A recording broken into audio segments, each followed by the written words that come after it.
नमस्ते। क्या आपने सोचा है कि किसी संख्या में जीरो से भाग करने पर क्या होता है?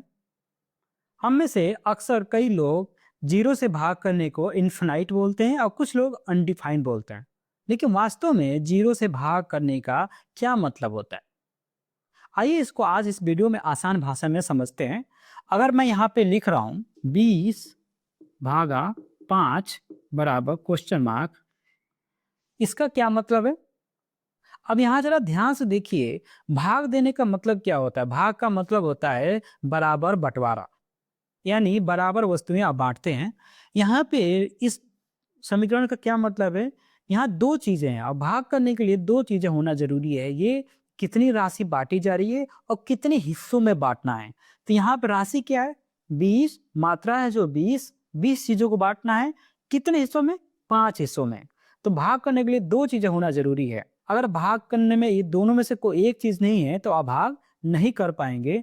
तो आप अगर हम देखें, अगर 20 में 5 का भाग करेंगे, इसका मतलब क्या है कि मेरे पास 20 रुपए है और मैं 5 लोगों में बांटना चाहता हूं बराबर बराबर। हर किसी को मैं कितने रुपए दूंगा? तो आप 5 बच्चों को बुलाइए और खड़े करिए और उनको बांट के दे दीजिए। आप 4-4 रुपए सबको दे देंगे। तो आपका उत्तर क्या आएगा?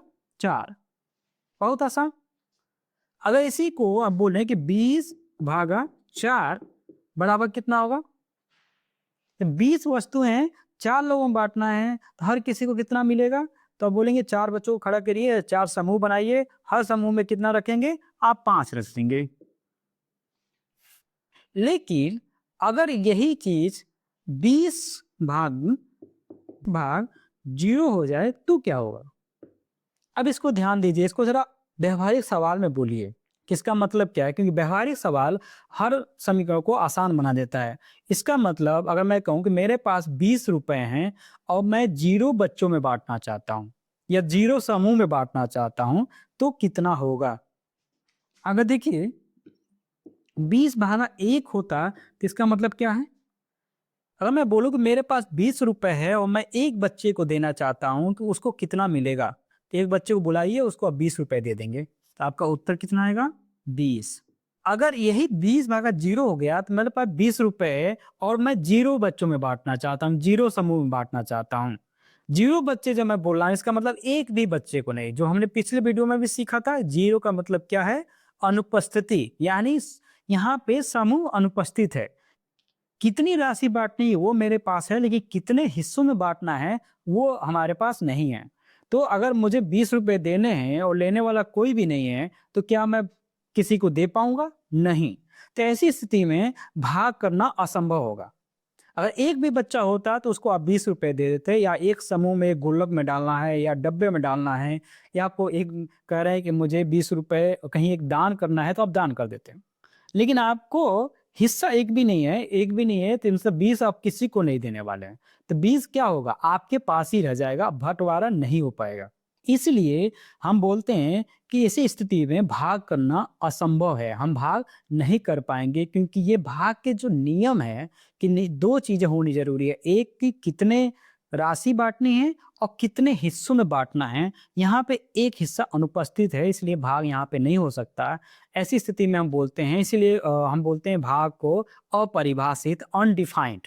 लेकिन यहाँ अपरिभाषित का ऐसा ऐसा मतलब नहीं है कि ये बताया नहीं जा सकता। यहाँ मतलब ये है कि हम भाग नहीं कर सकते, भाग करना संभव नहीं है, क्योंकि ये भाग के नियमों पे पूरा नहीं हो रहा है। अगर एक भी हिस्सा भाग करना होता तो 20 मिलता। एक भी समूह नहीं है, इसलिए हम भाग कर ही नहीं सकते। तो आप बच्चों बोलिए, इसका असंभव है भाग करना, हम भाग नहीं कर सकते। अब सवाल वो है कि इनफाइनाइट का क्या मतलब है? जनरली जब इनफाइनाइट लोग इस संदर्भ से बोलते हैं कि जैसे ही आप संख्या छोटी करते जा रहे हैं, देख रहे हैं आपकी मात्रा बढ़ती जा रही है। इसका मतलब जितनी भी छोटी संख्या हिस्सों से आप बाँटेंगे, उतनी ज़्यादा उसकी मात्रा होगी और हिस्सों को हम और छोटा कर सकते हैं। लेकिन समस्या ये है कि जैसे ही ये शून्य होगा, यहाँ पे एक भी हिस्सा नहीं है। तो जब एक भी हिस्सा नहीं है तो भाग करने का कोई सवाल ही नहीं बनता है। तो यहाँ पे भाग हो ही नहीं सकता, इसलिए हम इसको इनफाइनाइट नहीं बोल सकते, इसको हम अनडिफाइंड बोलेंगे। दूसरा आप देखिए आसान भाषा में, दूसरा उदाहरण आसान भाषा में देखिए कि अगर मान लीजिए आप 20 रुपए 5 लोगों में बाँट रहे हैं, तो हर किसी को कितना मिलेगा? 4 रुपए।